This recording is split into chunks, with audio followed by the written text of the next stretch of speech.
आज हनुमान जी की जयंती है। जयंती के पावन मौके पर आज सुबह से ही मंदिरों में भक्तों की भारी भीड़ देखी गई और अनेक मंदिरों में भक्तों के लिए महाप्रसाद का वितरण किया जा रहा था, जिसका लाभ बड़ी संख्या में भाविकों ने लिया।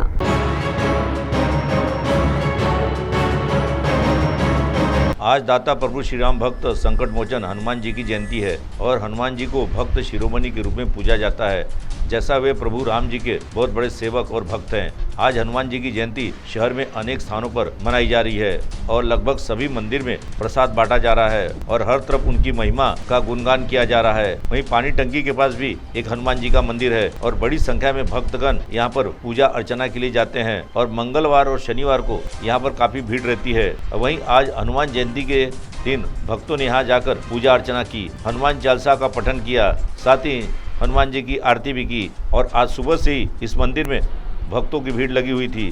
तो आइए सुनते हैं यहाँ पर मौजूद एक भक्त ने क्या कहा। आता परिचय दत्ता बावणे आणि मित्रमंडळी पाणी की टांकी अग्निदिव्य हनुमान मंदिरच्या माध्यमातून चंद्रपूरकरांसाठी आणि भाविक भक्तांसाठी, महाकाली मातेच्या भाविक भक्तांसाठी सायंकाळी 6 वाजताच्या वेळेस महाप्रसादाचा कार्यक्रम ठेवलेला आहे।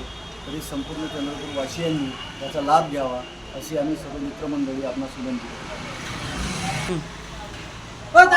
आज हनुमान जन्मोत्सव आहे आणि मुळात हनुमान जन्मोत्सव म्हणजे हा आमचा हिंदूंचा इतका मोठा सण आहे की आज आम्हाला जीवन कसं जगलं पाहिजे, आपल्या वरिष्ठांना, वडिलांना किंवा आपण ज्यांना मानतो त्यांना मान सन्मान कसा दिला पाहिजे, त्यांच्याप्रती आस्था कशी ठेवली पाहिजे, ही आस्था जर आम्हाला धर्माच्या माध्यमातून कोणी जर सांगितली असेल ते आमचे आदर्श, आमचे पूजनीय हनुमानजी जे आहेत त्यांनी आम्हाला आदर्श दिला आहे। त्यांनी सांगितलं आहे की ज्या प्रकारे त्यांनी रामाची सेवा केली त्याच प्रकारे आपण सर्वांनी आपल्या आईवडिलांची आणि आपल्या ज्येष्ठांची, ज्यांना आपण मान सन्मान करतो, जे आपले गुरुवर्य आहेत त्यांची सुद्धा त्या प्रकारे सेवा भक्ती करावी, जेणेकरून आपले हिंदू संस्कार चांगल्यात चांगले जागृत होतील आणि त्या संस्काराच्या माध्यमातून एक चांगली संस्कृती घडेल असा हा संदेश आजच्या दिनानिमित्त आम्हाला मिळालेला आहे आणि त्या अनुषंगाने आम्ही 2 शब्द बोलत आहोत।